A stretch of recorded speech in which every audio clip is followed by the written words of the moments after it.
નમસ્કાર ખેડૂત મિત્રો, હું છું ગજેન્દ્રસિંહ ચાવડા અને તમે જોઈ રહ્યા છો સોરઠ વેધર યુટ્યુબ ચેનલ. ખેડૂત મિત્રો, આપણે અગાઉની અપડેટમાં જે રીતે જણાવ્યું હતું તે મુજબ સૌરાષ્ટ્ર સહિત રાજ્યની અંદર એક લાંબો માવઠાનો રાઉન્ડ ચાલ્યો અને ત્યારબાદ છેલ્લા એકાદ અઠવાડિયાથી સૌરાષ્ટ્ર સહિત રાજ્યના મોટાભાગના જિલ્લાઓની અંદર ખુલ્લું અને ચોખ્ખું વાતાવરણ જોવા મળી રહ્યું છે. સાથે સાથે વાત કરીએ ખેડૂત મિત્રો, હાલ ઉનાળુ સિઝન છે તે પણ પૂરજોશમાં ચાલી રહી છે અને થોડા સમયની અંદર ઉનાળુ પાકોની કાપણી છે તે પૂર્ણ થઈ જશે. આવા સમયે ખેડૂત મિત્રો, હવે આગામી સમયની અંદર વરસાદી વાતાવરણ કેવું રહેવાનું છે તો એના વિશે વાત કરીએ તો આવતીકાલ એટલે કે તારીખ 1 જૂન એ વાતાવરણની અંદર સામાન્ય બદલાવ જોવા મળશે. સવાર અને સાંજના સમયે ઘાટા વાદળો છવાય તેમજ દરિયાકાંઠાના જે વિસ્તાર છે તેની અંદર સીમિત વિસ્તારની અંદર કોઈ જગ્યાએ છાટાછૂટી થાય.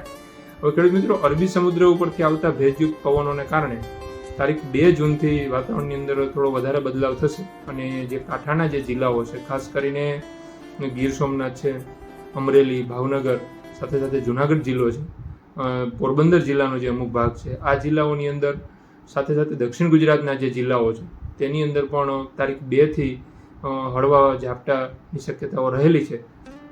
તો તારીખ 3થી પણ ઘણા વિસ્તારની અંદર જે દરિયાકાંઠાના જે અમે કીધા જે કોસ્ટલ એરિયાના જે જિલ્લાઓ છે તેની અંદર પણ છાટાછૂટી અને હળવા ઝાપટા પડવાની શક્યતાઓ રહેલી છે. તેમજ તારીખ 4થી લઈ અને 8 જૂનનો જે સમયગાળો છે, આ સમયગાળા દરમિયાન જે દરિયાકાંઠાના જિલ્લાઓ છે તેની અંદર થંડરસ્ટોર્મ થાય એટલે જે વિસ્તારની અંદર વધારે ગાજવીજ થાય ત્યાં થોડો વધારે વરસાદ પડવાની પણ શક્યતાઓ રહેલી છે. પરંતુ આ વરસાદ છે તે છૂટો છવાયો જોવા મળશે. જે રીતે હમણાં અગાઉના રાઉન્ડની અંદર આપણે જે વરસાદ જોયો, જે માવઠાનો રાઉન્ડ હતો, તેમાં કોઈ વિસ્તારની અંદર વરસાદ પડે તો કોઈ જગ્યાએ તીવ્ર ગાજવીજ થાય તો થોડું વરસાદનું પ્રમાણ વધી જાય. પરંતુ આ વરસાદ છે એ પ્રી મોન્સૂન એક્ટિવિટીના કારણે થવાનો છે, કારણ કે હજુ વિધિવત રીતે ચોમાસું છે તે ગુજરાત સુધી પહોંચ્યું નથી. હાલ તે બોમ્બઈ સુધી છે અને થોડા દિવસોની અંદર હજુ આગળ વધે તેવી કોઈ શક્યતાઓ નથી, કારણ કે અત્યારે જે વાતાવરણ છે તે ચોમાસાને આગળ વધવા માટે અનુકૂળ નથી.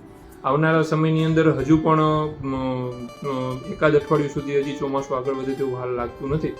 આ સમયગાળાની અંદર જે વાત કરી તે મુજબ 2થી લઈ અને 8 તારીખ સુધી છે તે પ્રી મોન્સૂન એક્ટિવિટીને કારણે સૌરાષ્ટ્રના મોટાભાગના જિલ્લાઓ, એમાં પણ ખાસ કરીને દરિયાકાંઠાના જે તાલુકાઓ છે, સાથે સાથે દક્ષિણ ગુજરાતના જે જિલ્લાઓ છે તેની અંદર વહેલી સવાર તેમજ સાંજના સમયે છાટાછૂટી અને હળવા ઝાપટા નોંધાય. તો તારીખ 4થી લઈને 8 સુધી થોડું વરસાદનું પ્રમાણ વધુ રહે અને ગાજવીજ પણ જોવા મળે તેવું હાલના ફોરકાસ્ટ મોડલો દર્શાવી રહ્યા છે. તેમ છતાં પણ જો ખેડૂત મિત્રો કોઈ પણ ફોરકાસ્ટ મોડલની અંદર અચાનક બદલાવ આવશે તો અલગથી અપડેટ આપવામાં આવશે. અસ્તુ, જય હિન્દ, જય ભારત.